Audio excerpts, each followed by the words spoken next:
कच्याकुचुक भयो कि कमल थापा चाहिँ राजातिर धारे हात लगाइहाल्ने। अब अरूभन्दा राप्रपा प्रगतिशील भन्ने देखियो। कमल थापाको पराजय सैद्धान्तिक पराजय हो, दुश्चरित्र र दुष्कर्मको पराजय हो त्यो। किनभने यो पराजयमा निर्मल निवासको संलग्नताको आधार नै केही छैन। राजेन्द्र लिङ्गदेनको जित भनेको चाहिँ एउटा माहौल खडा गर्न सक्नु, हामीहरू जस्तो लिनु दिनु नभएको मान्छेहरूले बोलिदिने परिस्थिति निर्माण हुनु। 400 मत त्यहाँ चाहिँ रद्द भइरहेछ। उनका प्यानलका रेखै थापा हारिराखेकी छिन्। डाक्टर साहब स्वागत छ। ल हस्, धन्यवाद। राजेन्द्र लिङ्गदेन निर्वाचित हुनुभयो, उहाँकै प्यानलबाट उठे कि रेखा थापा चाहिँ हारिन्, के सन्देश गयो? अब राप्रपामा चाहिँ परिपक्वता आएछ भन्ने भयो। उनीहरूले चाहिँ विचार सिद्धान्त र वरियतालाई हेर्ने ल्याकत रहेछ त्यहाँ राप्रपाभित्र भन्ने सन्देश चाहिँ गयो जस्तो देखिन्छ। राजेन्द्र लिङ्गदेन निर्वाचित भए, कमल थापाको एउटा लामो श्रृङ्खला विरासतै भनौँ एक खालको राप्रपामा त्यो तोडिएको छ। यसले राजनीतिमा कस्तो सन्देश दियो डाक्टर साहब? अब अरूभन्दा राप्रपा प्रगतिशील भन्ने देखियो, अरूभन्दा राप्रपा सिद्धान्तमा हिँड्छ भन्ने देखियो। किनभने कमल थापाको पराजय सैद्धान्तिक पराजय हो, दुश्चरित्र र दुष्कर्मको पराजय हो त्यो। राजेन्द्र लिङ्गदेनको व्यक्तिगत रूपमा त राजेन्द्र लिङ्गदेन म चिन्दा पनि चिन्दिनँ, तर जति उनका अभिव्यक्तिहरू मैले सुनेको छु, उनका अभिव्यक्तिहरूमा मैले पूर्णतः एउटा राजनीतिक कार्यदिशा र संस्कार पाउँछु। प्लस उनी निर्वाचित भएर आएका जनप्रतिनिधि भएको हुनाले जनतामा पनि उनको जनाधार हुनुपर्छ भन्ने आकलन गर्छु। मेरो विचारमा कमल थापाले चाहिँ आजसम्म कुनै पनि निर्वाचन जितेको जस्तो मलाई लाग्दैन। राजाका पालामा खात्राखुत्रुक जितेको भए पञ्चायतमा म भन्न सक्दिनँ, अन्यथा कुनै निर्वाचन कमल थापाले जितेको जस्तो मलाई सम्झना छैन। यो प्रतिस्पर्धामा हारेको पराजित भएपछि उनले निर्मल निवासतर्फ फायर खोलेका छन्, राजालाई गाली गलौज गर्न थाले। कमल थापा कतिको शोभा दिने विषय हो, उनी के भन्दैछन् डाक्टर साहब?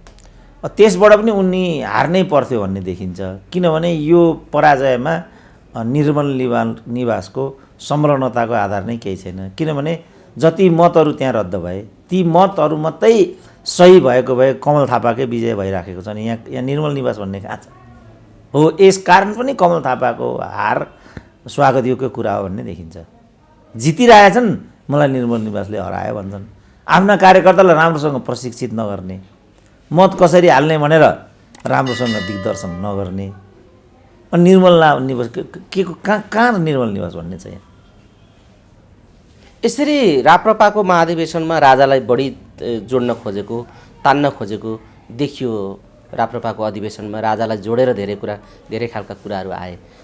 किन राजालाई जोडियो? राप्रपाका मान्छेहरू के भन्छन् डाक्टर साहब यो विषयमा?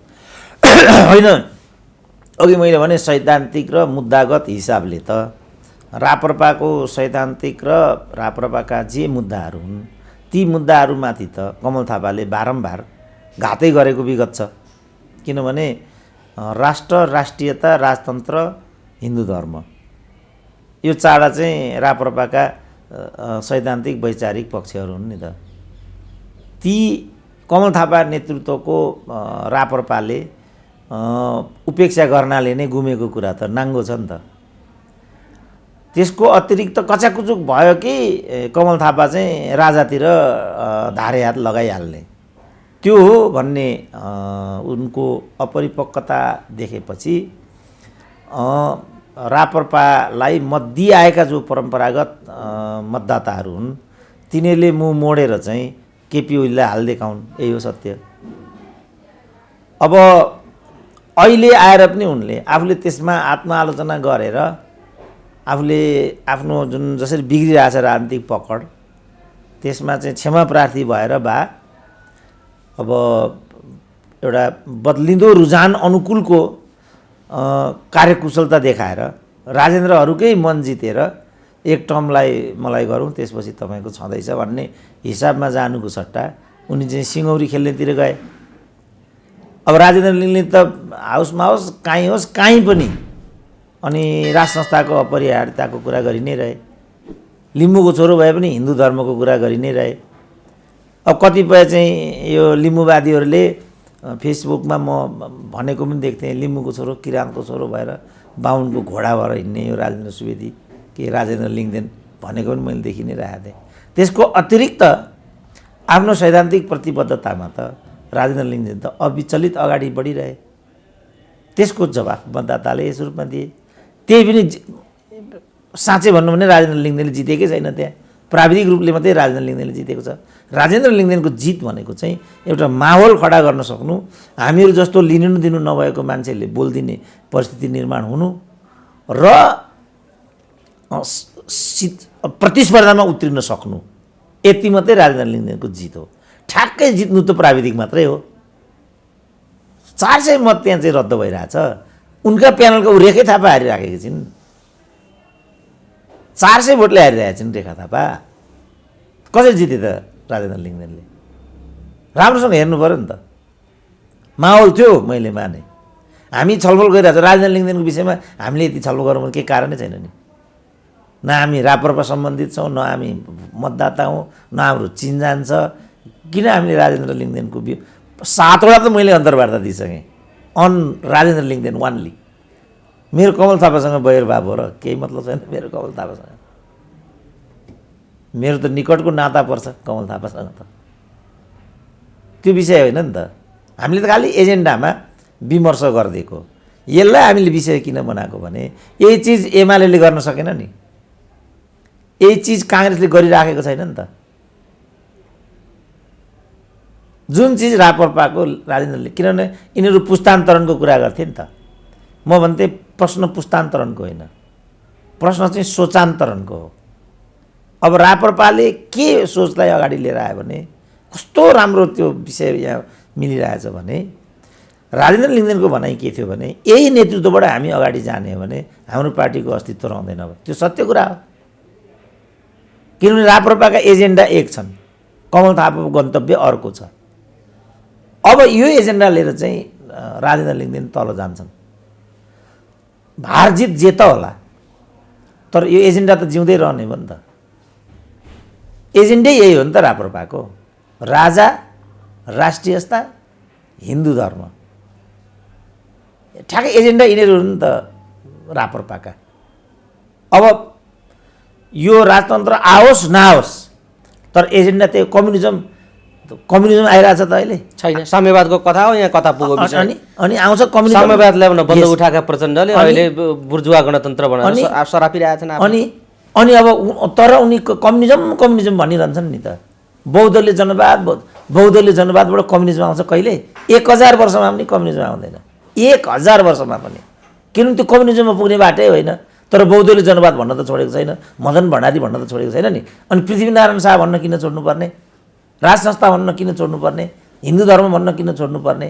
यो तिनटै मेरो त झन् छेउ छ नि त। यो तिनटैमा म त त्यो गाउँमा पनि छैन। न मलाई धर्मको गाउँमा छु, न म राजाको गाउँमा छु, न म कुनै गाउँमा छु। तर सत्य के हो भने यी एजेन्डा राप्रपाका त हुन् नि। कहाँ हो यो भन्न पाइयो त? राजाको कुरा पनि त्यही हो नि। सत्य कुरा त यो देश राजाले बनाएको हो नि त, हामीले बनायो र यो देश। अहिलेका यिनीहरूको ल भनौँ त, यिनीहरूको यो केपी ओलीको, प्रचण्डको, यिनीहरूको यो देश बनाउनमा यिनीहरूको त पूर्वजको पनि योगदान छैन होला। हाम्रो त, मेरो त जिब्जु बाजे लड्दा लड्दै मरेको मेरो त, तर यिनीहरूको त त्यो पनि छैन नि त। भनेपछि देश त राजाले बनाएको भने चाहिँ एजेन्डा त चाहिँ चिरकालसम्म रहिरहने विषय हो नि त। त्यो कहिले पनि राणा, त्यही भएर त राणाहरूको जङ्गबहादुर, अस्ति पनि मैले जङ्गबहादुरको नामले, चन्द्र शमशेरको नामले फेसबुकमा हेर्नु त अहिले मानिसहरूले त्यसलाई चाहिँ कस्तो विषयवस्तु बनाएका छन्। किनभने यो मुलुकको सत्वको लागि जङ्गबहादुरले, चन्द्र शमशेरहरूले, भीमसेन थापाहरूले एउटा अडान राखेको हुनाले आज हामी देश भोग्दैछौँ नि। यो कुरा हो नि त। हाम्रा बाबुबाजेहरूले यसैभन्दा सिपी मैनाली प्रचण्डको प्रहारमा परे, तपाईँ पनि राप्रपातिर लाग्न आँट्नुभयो भन्दिनँ, बेर लाउँदैनन् है डाक्टर साहब, के भन्नुहुन्छ?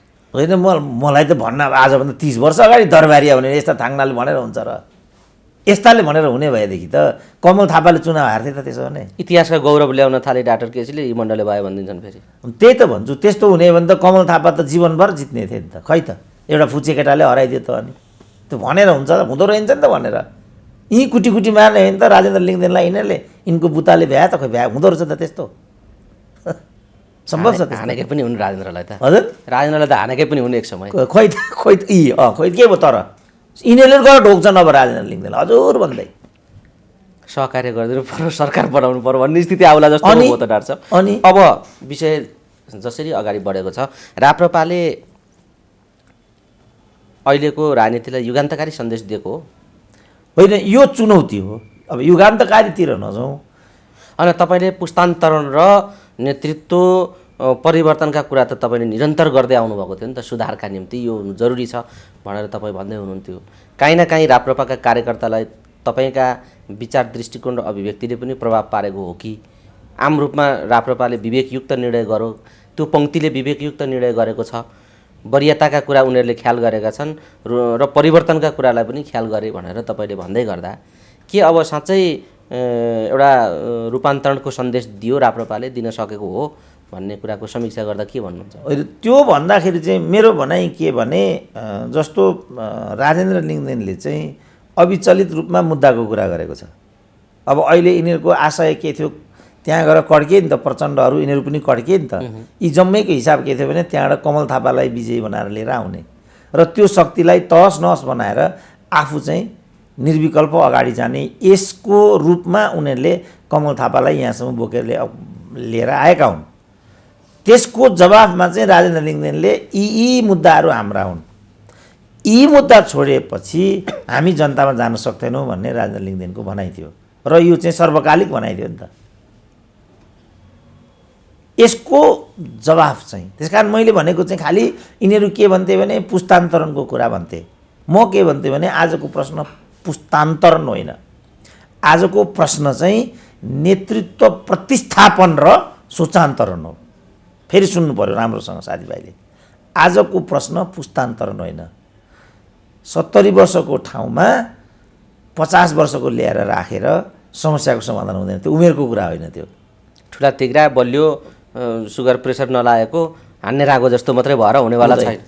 अब राजेन्द्रले भनिरहेको थियो यो त कतिचोटि कति हियाएका थिए कमल थापाले, यो त हाम्रो स्थानीय तहको केटो हो भनेको थिए 5 वर्ष अगाडि। किनभने राप्रपाले पार्टी पराजित गर्ने बित्तिकै अब राजेन्द्र लिङ्गदेन भन्न थाल्यो नि त राप्रपा पङ्क्तिले, र त्यसलाई निषेध गर्न कमल थापाले के यो त जिल्ला तह, मैले सुनेको छु त्यो कुरा। मलाई पनि खिन्नता भयो, एउटा राइजिङ युवा गाउँको जनआधार भएको लिम्बूको छोरो, त्यसो भने आधारभूत ढङ्गले अगाडि बढेको मान्छेमाथि के भने होला यो कमल थापाले भन्ने एकदम मलाई चिसो पसेको थियो। किनभने ठिक छ भिन्न मत राखौँ इत्यादि गरौँ, तर एउटा ठिकसँग भनौँ न मान्छेलाई, एउटा ठिकसँग पनि त आलोचना गर्न सकिन्छ नि त। जस्तो प्रचण्डलाई नि आतङ्ककारी फलानु यिनै हुन् नि भन्ने होइन, हामीले कहिले यो काम नगर भन्यौँ नि त। किन उनीहरू आतङ्ककारी थिएनन्, उनीहरूको शैली मात्रै आतङ्ककारी थियो। उनीहरू ठ्याक्कै लिट्टे त होइन नि त माओवादी भने। शैली आतङ्ककारी भएपछि आतङ्ककारी हुँदैन? होइन, हुँदैन। कस्तो परिभाषा हो डाक्टर साहब तपाईँको? होइन, यस्तो यो चाहिँ शैली आतङ्ककारी छ तर आतङ्ककारी होइनन्, यो के भने तपाईँले? त भनियो नि त, आतङ्ककारी नै गतिविधि त गरेका हुन् नि। त्यही त, शैली आतङ्ककारी होइनन्, के अरे मान्छे आतङ्ककारी होइनन्, शैली मात्रै आतङ्ककारी हुन् भनेपछि परोक्ष आतङ्ककारी हुन् त भनियो नि, भन्यो कि भनिएन? मान्छे आतङ्ककारी चाहिँ होइनन् तर शैली मात्रै आतङ्ककारी भनेपछि परोक्ष त उनीहरूलाई आतङ्ककारी कित्तामा त पुर्याइयो नि। तर आतङ्कै सिर्जना गरेर परिवर्तन गर्ने भन्ने त माओवादीको अभिष्ट होइन नि त। जस्तो त्यसरी भन्ने हो भने त सिपी मैनालीको कुरा नि त आयो त्यहाँ, तिमी नै होइन टाउको काटेर चाहिँ क्रान्ति सुरु गर्ने भने नि त, टाउको काटेको त हो, तर सिपी मैनालीले नै त्यो टाउको काट्ने प्रक्रियालाई रोकेर राजनीतिको कार्यदिशा बदलेका हुन् नि त। अब कहिलेसम्म सिपी मैनालीले टाउको कटुवा भन्ने त अझ इम्पोर्टेन्ट कुरा म यहाँ भन्छु। जस्तो सिपी मैनालीलाई त्यो भने सिपी मैनालीको नेतृत्वमा त्यो टाउको काट्ने काम पनि भइरहेको छ, त्यति बेला नेतृत्व अर्कै छ झापाको। अब यहाँ मान्छे के भन्छन् भने टाउको काट्ने काम चाहिँ केपीले गरेका हुन् भन्छन्, केपी भागेर नैनीताल पुगेका चाहिँ टाउको काट्नुपर्छ भनेर, टाउको काट्नुपर्छ भनेर हो। यसलाई मात्रै मैले करेक्सन गरिदिन खोजेको क्या। ठिक हो डाक्टर साहब, किनभने यो हिंसात्मक सङ्घर्षलाई रोकेर राजनीतिक चरित्रको आन्दोलन अगाडि बढाउन सिपीको ठुलो भूमिका छ। सिपी नै अहिंसात्मक आन्दोलनका पक्षधर थिए, अब उनीहरूलाई टाउको काटे भनेर अब आरोप लागिरहेको। मैले त्यो मात्रै भनिदिएको। अब यहाँ त्यसकारण यहाँ नेतृत्व प्रतिस्थापन मतलब कमल थापाबाट हुँदैन, मतलब केपी ओलीबाट हुँदैन, मतलब प्रचण्डबाट हुँदैन। जे गर्नुपर्ने उनीहरूले गरे, यहाँसम्म उनीहरूबाट नै हुन्थ्यो। यसको लागि उनीहरू थ्याङ्कफुल छन्, यहाँसम्म त ल्यायो नि त हामीलाई। तर अब उनीहरूबाट हुँदैन, त्यसकारण नेतृत्व प्रतिस्थापन महत्त्वपूर्ण कुरा हो। के आधारमा नेतृत्व प्रतिस्थापन गर्ने? जस्तो म के भन्छु भने म नेतृत्व प्रतिस्थापन गर्न चाहन्छु, त्यसको लागि इमरान खान चाहिन्छ, मेरो फिलोसफी यो हो। अब राजेन्द्र लिङ्गदेनले नेतृत्व प्रतिस्थापन के आधारमा भन्दा राप्रपाकै मुद्दाको आधारमा। ती के हुन् त भन्दा राज संस्था, राष्ट्रियता, हिन्दू धर्म, यी हुन् है हाम्रा एजेन्डा। यी हामीले छोड्यौँ भने हामी कहीँ पनि रहँदैनौँ। जसरी काङ्ग्रेस भन्छ म प्रजातान्त्रिक समाजवादी हुँ, काङ्ग्रेस प्रजातान्त्रिक समाजवादी छ र? न काङ्ग्रेस समाजवादी हो, न काङ्ग्रेस प्रजातन्त्रवादी हो। व्यवहारबाट हेरौँ न, केही पनि होइन। तर उसले त्यो नारा छोड्याछ त? छोड्दा पनि छोड्दैन। अब एमाले माओवादी, उनीहरूको पार्टीको नामै कम्युनिस्ट छ, हामी साम्यवाद भन्छन्, उनीहरू त्यो बाटोमा छन् त? तर उनीहरूले त्यो नारा भनिरहन्छ, बाटो अर्कै छ भनिरहन्छ। अनि त्यसकारण यो हिसाबले राप्रपा ठिक ठाउँमा राप्रपालाई उभ्याउँदैछन् राजेन्द्र लिङ्गदेनले। खालि यो मात्रै मैले भनेको। भनेपछि एउटा रचनात्मक सुधारको काम चाहिँ राप्रपाले गर्यो यसपालि भन्ने, सुधारको काम होइन, त्यस्तो होइन भनेको यो एजेन्डा अब राजेन्द्र लिङ्गदेनले साँच्चै प्रतिबद्ध भएर बोक्छन् भन्ने के आधार छ? होइन, ट्र्याकमा ल्यायो, विषयलाई ट्र्याकमा ल्यायो, विषय डिट्र्याक्ट भएको थियो नि त। राजेन्द्रका चुनौती के छन् डाक्टर साहब, के देख्नुहुन्छ? राजेन्द्रका चुनौती त ठुलो अपेक्षा छन् नि त, किनभने अब राजेन्द्र आएपछि के नहुन्छ, कायापलट हुन्छ राप्रपामा, आजको भोलि नै जादुको छडी जस्तो। अब यो हिन्दू राष्ट्र, राज संस्था र राष्ट्रियताका कुरा त पुरै रातारात अब बदलिनेवाला छ भनेर मान्छेको मनोविज्ञान त्यस्तो बनिराखेको देखिन्छ। बाहिर राजेन्द्र त्यसरी नै चर्चा गरिराखेका छन्।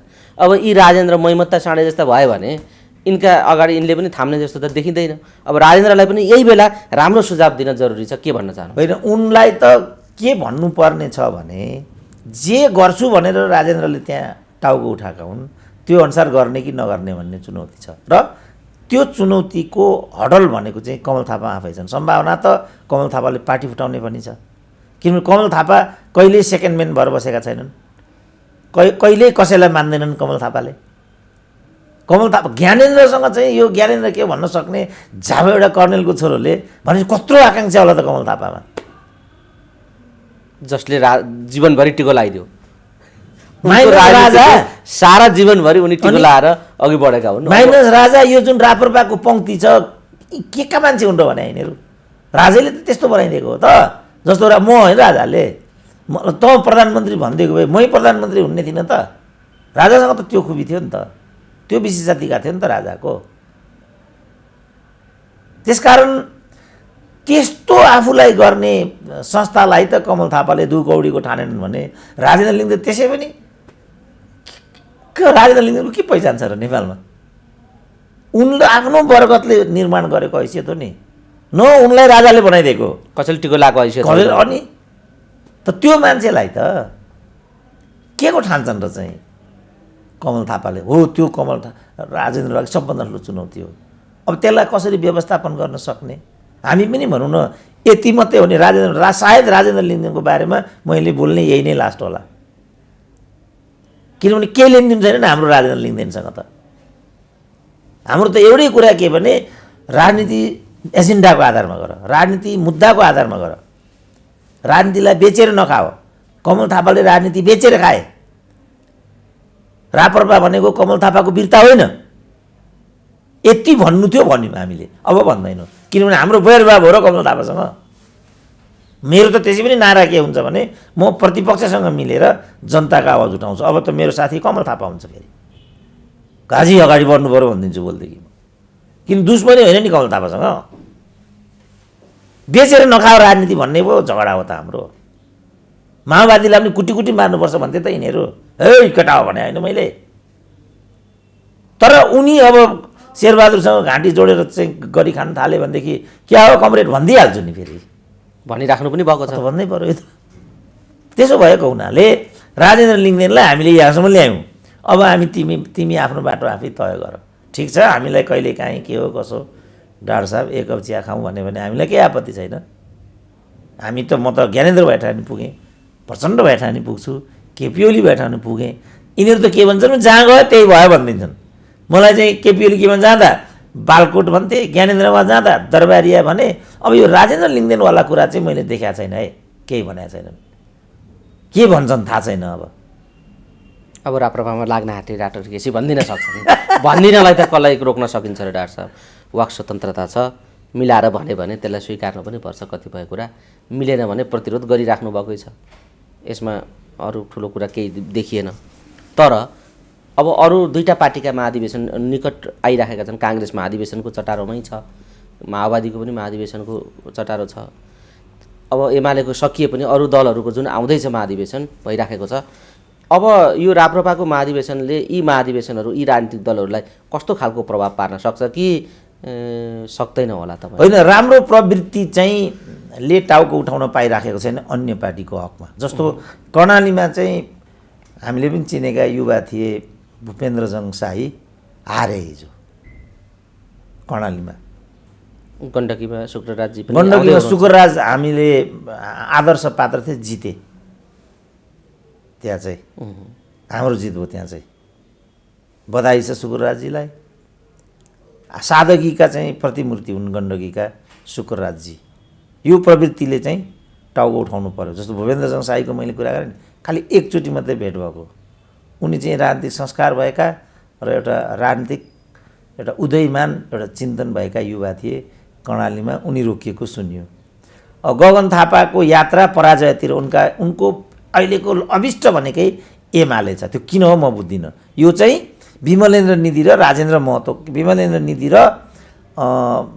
अर्को कुन चाहिँ कृष्ण सिटौलाको बाटो हो यो केपी ओलीसँग टक्कर ल्याउने त्यसो हो कि टक्कर लिए जस्तो गरेर यता एमालेसँगको गठबन्धनको बाटो हो डाक्टर साहब राजनीति त त्यता पनि हुन्छ यहाँ कहिलेकाहीँ तीव्र विरोध गर्ने भएर चाहिँ अर्कालाई धर्ना चाहेर उतै मिल्दिने खालको स्थिति हो कि गरेपछि त फेरि उनको व्यक्तित्व नाश भयो नि त किनभने त्यो तरिकाबाट पो रहेछ गगन थापा भन्यो भने त व्यक्तित्व त नाश भइहाल्यो नि त त्यसकारण त्यो ठिक उनको चाहिँ गन्तव्य भइराखेको छैन अब डाक्टर शेखरको के हुन्छ किन उम्मेदवारीमा ढिलो गरिराखेका छन् काङ्ग्रेसको हकमा भन्नुपर्ने कुरा यो डाक्टर शेखर अगाडि आइदिए भने अलिकति काङ्ग्रेसको लागि पनि नयाँपन हुन्छ कि भन्ने हाम्रो अपेक्षा छ बाहिर बस्नेहरूको किनभने हामी पहुँच पनि खोज्छौँ र हामी हस्तक्षेप पनि गर्न चाहन्छौँ बिग्रियो देशको रीतिथिति बिग्रियो जनताले दुःख पाए शिक्षा भएन स्वास्थ्य भएन रोजगारी भएन यसले गर्दा भाइ छोराले धेरै नै दुःख उठाउनु पर्यो हामी हस्तक्षेप गर्न चाहन्छौँ नि शेरबहादुरसँगै कतिचोटि म पुगेको थिएँ होइन केपी ओलीसँग पुग्यो प्रचण्डसँग पुग्यो त्यहाँ हामीले हस्तक्षेप गर्न सकेनौँ नि किन उनीहरूले चाहिँ जुन किसिमको अहङ्कार पालेर राजनीतिलाई निजीकरण गरेर गए त्यसको प्रतिफल आम मान्छेले पाएन शिक्षा बिग्रियो हेर टिचिङ अस्पताल कस्तो थियो कस्तो भयो त्रिभुवन विश्वविद्यालय कस्तो थियो कस्तो भयो कल कारखाना उद्योगको त कुरै गर्नु परेन सम्पूर्ण सिद्धिएपछि अब हामी त्यहाँबाट चाहिँ तिमीहरू किनभने कि आफै जान सक्नु पर्यो कि त्यहाँभित्र गएर चाहिँ परिवेशलाई बदल्न सक्नु पर्यो कुनै अर्को उपाय छैन नि मैले भनिरहेको छु हामीलाई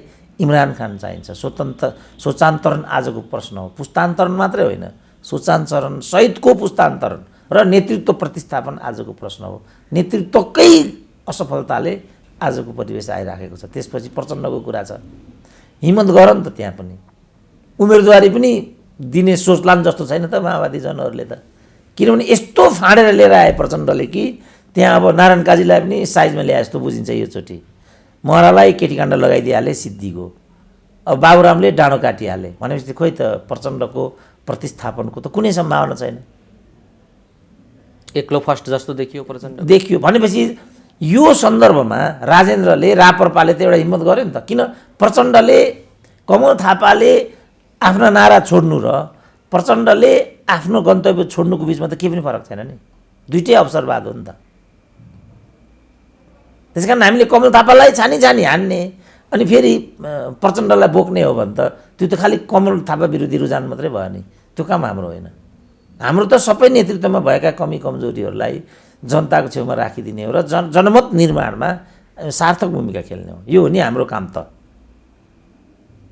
त्यस कारण आफ्नो कामबाट कोही पनि विचलित मैले नै पनि विश्लेषण गर्दा फरानो गर्दा एउटा निहितार्थबाट विषयवस्तुलाई अगाडि लिएर आयो भने चिन्दैन त मान्छेले मिडियालाई पनि त लगातार मान्छेले पकड्ने छोड्ने गरिरहेछन् नि त हेर्दैन त मान्छेले परबाट त उसले पनि हेरिरहेको हुन्छ नि त कोही पनि मूर्ख छैन अहिलेको दुनियाँमा त हाम्रो पनि कहिलेसम्म राज चल्छ त सदाकालको लागि हामीहरू राज गरिरहन्छौँ त्यस्तो अधिनायकवाद हुन्छ त हाम्रो पनि हामीले पनि आफ्नो ठाउँ छोड्नु उचित हुँदैन र हामीमाथि टिका टिप्पणी आयो भनेदेखि त्यसमा हामीले ध्यान दिनुपर्ने हुन्छ।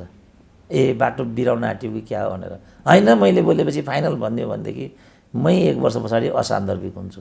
कयौँ विश्लेषकहरू आउँछन् हराउँछन्, कारण त्यही हो नि त। डाक्टर साहब, यो अर्को पनि रोचक दृश्य एउटा देखियो राप्रपाको उसमा, अरू सबैतिर ले सोच्ने अरू दलहरूले पनि सोच्नुपर्ने खालको एउटा परिदृश्य पशुपति शमशेर जवराले देखाइदिनु भयो। म मध्यस्थ र सर्वसम्मतिको भूमिका निर्वाह गर्नका निम्ति पछि हटेको भन्ने पशुपति शमशेरज्यूको कुरा अन्ततः आखिरी घडीमा पुगेर कमल थापाको पक्षमा विज्ञप्ति जारी गर्नुभयो। उहाँको त्यो बाध्यता किन आयो या उहाँले किन त्यस्तो गर्नुभयो होला भन्ने चाहिँ अहिले पनि एकाध मान्छेहरूको जिज्ञासा छ। किन पशुपति शमशेरमा त्यो खालको भाव विकास भयो या त्यो खालको स्थिति आयो? त्यो चाहिँ हाम्रो फेसबुक किन मध्यस्थतामाथि पार्टी जीवनलाई बलियो बनाउँछु भन्ने भूमिकामाथि नै आफैले प्रश्न खडा गरिदिनु भयो क्या उहाँले? हाम्रो एकजना साथी फेसबुकमा थिइन् होइन, अमेरिकामा, उनले चाहिँ यसको जवाफ हिजै दिइन् र के भनेन् भने पशुपति शमशेर राणाको नातेदारी कोसँग छ, केसँग छ र कमल थापाले के गरेर आए, कसो गरेर आए, त्यसपछि राजेन्द्र लिङदेन को हुन्, के हुन्, त्यसपछि राप्रपाको मतीय रुझान र नतिजा के हुन्छ त्यसै आकलन गर्न सकिहालिन्छ नि भनेकी थिइन् उनले। अब उनी अलिक टाढा भएको हुनाले ग्राउन्ड रियालिटीलाई ठिकसँग चाहिँ आकलन गर्न सकिनन् बा हामीलाई पनि त यस्तो नतिजा आउँछ भन्ने त्यति आत्मविश्वास त थिएन नि। थिएन। जसरी प्रतिनिधिहरूको छनौट र नाममा कमल थापाले धाँधली गरे भन्ने कुरा आइराखेको थियो, जसरी कारले कब्जा गरेर खोजे भन्ने कुरा आइरहेको थियो, के हो भन्ने त सबैलाई लागेकै थियो, सबैलाई थियो। अब भने चाहिँ पशुपतिको 3 पुस्ते नै अब बाहिरसँग जोडिन्छ। अब त्यो लाइन 11th आवरमा त्यसरी आइपुगेको भन्ने बाहेक त यसको अर्को अर्थ हुँदैन। त्यसपछि पशुपति शमशेर फस्नुभयो। जहाँसम्म डाक्टर प्रकाश चन्द्र लोहनीको कुरा थियो, व्यक्तिगत रूपमा सुरुका दिनमा मैले चाहिँ डाक्टर प्रकाश चन्द्र लोहनी हो कि भन्ने धारणा बनाएको थिएँ, किनभने नेपालको राजनीतिमा प्रचलित नेताहरूमध्ये ब्रिलियन्ट नै प्रकाश चन्द्र लोहनी हो नि हरेक हिसाबले। तर दरबारैले पनि यो महत्त्वलाई कहिल्यै नबुझेर कमलै थापालाई बोकेर हिँडिरह्यो। अब अहिले थाहा पायो होला मैले कस्तो थापा बोकेर हिँडेको रहेछु, उहाँले पनि थाहा पायो होला नि त अहिले त। अब तर पछिबाट चाहिँ राजेन्द्र लिङदेनको नाम आयो। राजेन्द्र लिङदेनको नाम आइसकेपछि हामी पनि प्रकाश चन्द्र भन्ने स्थिति अगाडि देखेनौँ। त्यसको प्रतिफल चाहिँ राजेन्द्र लिङदेनले नै पाए। अब अघि पनि चुनौतीको कुरा आइराखेको छ, थपक्कै यिनै 3जना नेतासँग बस्नुपर्छ राजेन्द्र। पहिलो मिटिङ नै 3जनासँग गर्नुपर्छ उनले।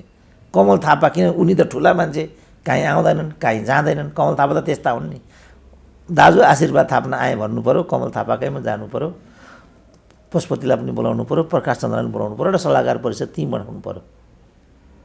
त्यसको कोअर्डिनेसन गरिदिनुहुन्छ हाम्रो रामकुमार सुब्बाले इटरीबाट, र एउटा सल्लाहकार परिषद उनले त्यहाँ गठन गर्नु पऱ्यो। र कसले के गर्यो के गरेन भन्ने कुराको हिसाब किताब राख्नेतिर होइन। त्यो गऱ्यो भने फेरि त्यहाँ माधव कुमार नेपाल जन्मिन्छ। त्यस्ता माधव कुमार नेपालहरूको के सान्दर्भिकता छैन अहिले। त्यसकारण एउटा समन्वयात्मक बाटोमा गएर बुद्धले भनेको जुन मध्यम मार्ग छ, मध्यम मार्ग सबैभन्दा उचित मार्ग हो। कुनै पनि किसिमको चाहिँ अतिवादले कसैलाई पनि अब राजनीतिक रूपमा पनि पे गर्दैन। त्यसकारण एउटा मध्यम मार्गमा आएर कसले के गर्यो गरेन भन्ने कुरालाई छोडेर एउटा पुनर्गठन गरोस् न राप्रपाले। किनभने हामीमा एउटा वैकल्पिक प्रतिपक्षीय राजनीतिक शक्ति पनि चाहिएको छ सन्तुलनको लागि। जस्तो अहिले नेपालका राजनीतिक दलहरू त कोही पनि प्रतिपक्षमा बस्न इच्छुक हुँदैन, उनीहरूलाई सत्तामै जानुपर्ने हुन्छ। किन, राजनीति भनेको सत्ता भोगको माध्यम हो भन्ने राजनीतिक अभ्यासले देखाएको छ। राजनीति भने त सत्ता भोग गर्ने एउटा पथ होइन नि त। राजनीति भने त समाज बदल्ने प्रक्रिया हो नि त।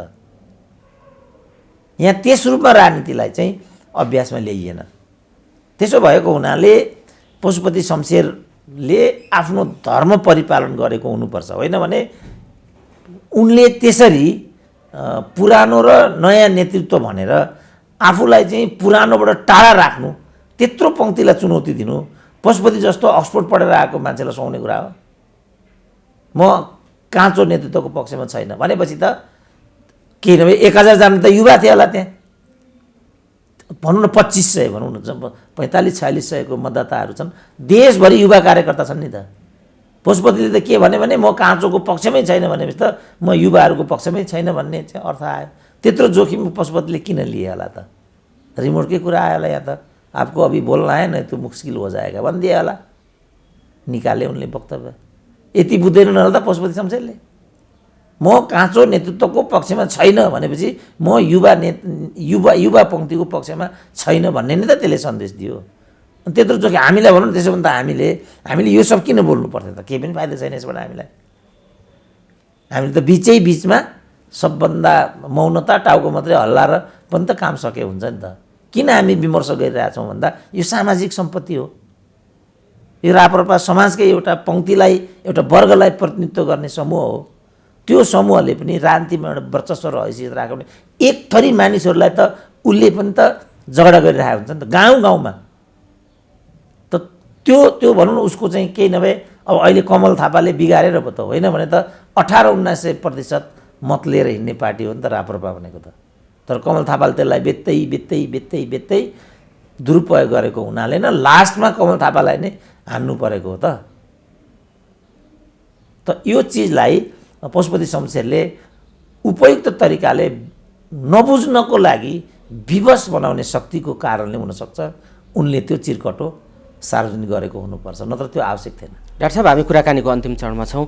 जाँदै जसरी जस्ता परिदृश्य र घटनाक्रमहरू बढेका छन्, यसमा राप्रपाले एउटा खालको बहुत चर्चित एउटा चासोको विषय थियो यो निर्वाचन, एउटा खालको रिजल्ट दियो, यसले पनि एक खालको तरङ्गित गरेको छ राजनीतिक समाजलाई। जाँदै आम दर्शक श्रोताहरूलाई जो यो सुनिराख्नु भएको छ र राप्रपाले जुन परिणाम दिएको छ, यो परिदृश्यको बिचमा जाँदै के भन्न चाहनुहुन्छ? अब सबैले चाहिँ राप्रपाको यो घटनाबाट चाहिँ शिक्षा लिनु पर्यो, किनभने राप्रपाको यो नतिजा चाहिँ सैद्धान्तिक छ। कुनै पनि पार्टीले विचार सिद्धान्त छोड्यो भने के हुन्छ भन्ने कुरालाई यस रूपमा, किन हिजो जनताले दण्डित गरे कमल थापालाई, नभए त ऊ त 36 सिटमा रहेछ नि त। पार्टी एकता गरेपछि त म 24-25 भनिरहेको थिएँ, पार्टी एकता गरेपछि ऊ त 36 मा पुगेको रहेछ। समानुपातिक होस् जुनसुकै होस् 36 सिट चाहिँ उसँग थिए र ती एजेन्डाहरू चाहिँ अघि भनेका 3-4 कुराका प्रतिबिम्बहरू थिए। तर कमल थापाले त्यसलाई चाहिँ सौदा गरेर मन्त्री, प्रधान, उपप्रधानमन्त्रीमा चाहिँ अनुवाद गरेको हुनाले, उल्टो अन्टसन्ट भन्दै हिँडेको हुनाले पहिलो चरणमा जनताले छोडे कमल थापालाई, 0 मा आए। कमल थापाले चाहिँ राजेन्द्र लिङ्गदेनले चाहिँ अविचल रूपमा आफ्नो मुद्दामा आफूलाई उभ्याइरहेको हुनाले जनताले पनि साथ दियो। एक सिट भए पनि त्यो आफैमा राप्रपाको लागि ठुलो घटना थियो र त्यसमा कन्टिन्यू यात्रा गरेको परिणाम आज आएर चाहिँ राजेन्द्र लिङ्गदेनले पाए र दलभित्रकै सचेत र सङ्गठित कार्यकर्ताले पनि कमल थापा गल्ती हुन् किनभने उनले मुद्दा छोडे भन्ने सन्देश पनि दिएपछि अब हिसाब बराबर भयो। कमल थापालाई पनि योभन्दा बढी गर्नुहुन्न, किनभने उनले यही भ्याए, यही देखे, यही ठिक लाग्यो भने यहाँ राप्रपालाई आखिर यहाँसम्म त ल्याएको विचार एजेन्डालाई उनले कार्यान्वयन सही ढङ्गले गर्न सकेनन्, अर्कै कुरा हो। तर आवाज त उठाइराखेकै हो नि। कमल थापा एउटा एक्लो प्रतिपक्ष त हो नि त नेपाली राजनीति बसेका हुन्। अब बिचरा उनले किनभने अब एउटा तर त्यो कुरा मान्ने पक्षमा आज राप्रपा र अन्य समुदाय पुगेन। अब अहिले आएर चाहिँ होइन, अब अहिले आएर पहिलो चरण अघि पनि भनियो जनताले नै गलत हो भनिदिए, जनताले असान्दर्भिक बनाइदिए। दोस्रो चरणमा दलले नै हामीले मुद्दा छोड्यौँ, यो मुद्दा छोड्ने जिम्मेवारी चाहिँ कमल थापाको हो भनेपछि दण्डित गरिदिए, हिसाब बराबर भयो।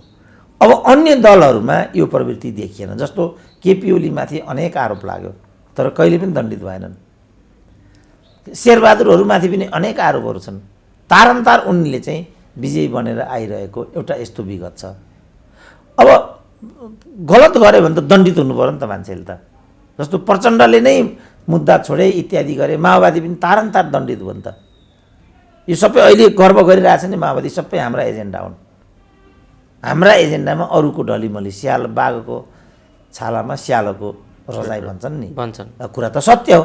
तर जसरी कमल थापाले आफ्ना एजेन्डा छोडेपछि दण्डित भए प्रचण्डले पनि दण्डित भएको कारण त्यही हो। छाला कहाँ छोडे माओवादीले पत्तो पाएन। पत्तो पाएन। त्यसकारण यसरी चाहिँ जनताले दण्डित गर्छ भन्ने कुरा बुझ्नु पर्यो र सचेत र सङ्गठित कार्यकर्ताहरूले पनि हाम्रा मुद्दाहरू खोइ शहीदको सपना के भयो, बेपत्ता विस्थापित कहाँ छन्। अहिले बेपत्ता विस्थापितको कुरा त केपी ओलीले उठाउनु परिरहेछ माओवादीभित्रको, किनभने घाइते लडाकु सबैको कुरा गरिरहेछन् र हुँदा हुँदा यहाँसम्म साथीहरू भन्न थाले कि जनयुद्धको विरासत प्रचण्ड होइन केपी ओली हुन्। त यो त एकदमै विचारणीय एउटा प्रतिक्रिया हो नि। त यो ठाउँमा छन् आज साथीहरू, यी जम्मैलाई झकझक्यौँ हामी र यो झकझक्याउने एउटा पछिल्लो प्रकरण चाहिँ राप्रपाको यो एकता महाधिवेशनले दिइदिएको छ।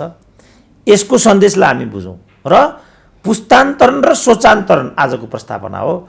नेतृत्व प्रतिस्थापन आजको महत्त्वपूर्ण एजेन्डा त्यो हो, किनभने यो नेतृत्व असफल छ, यसले राजनीतिलाई काहीँ पनि पुग्न दिँदैन। अब राप्रपा त विनिष्ट हुन्थ्यो, सिद्धिन्थ्यो, अब यो मरिहाल्दैन कि भन्ने ठाउँमा छ। तर अब यो सञ्जीवनी बुटीलाई राजेन्द्र लिङ्गदेनले पनि कमल थापा जस्तो खालि बुटी मात्रै लगाएर एउटा आभूषणको विषय बनाउँछन् कि वास्तवमा एजेन्डालाई सार्थक बनाउन जनतामा जाने हिम्मत गर्छन्। यो उनको लागि चुनौती छ। अरूले चाहिँ यो घटनाबाट सिके सबैको लागि राम्रो हुन्छ। मैले अन्त्यमा चाहिँ सबै साथीहरूलाई, शुभचिन्तकहरूलाई, श्रोताहरूलाई भन्नुपर्ने कुरा चाहिँ यही नै। हस् डाक्टर साहब, अमूल्य समय दिनुभयो।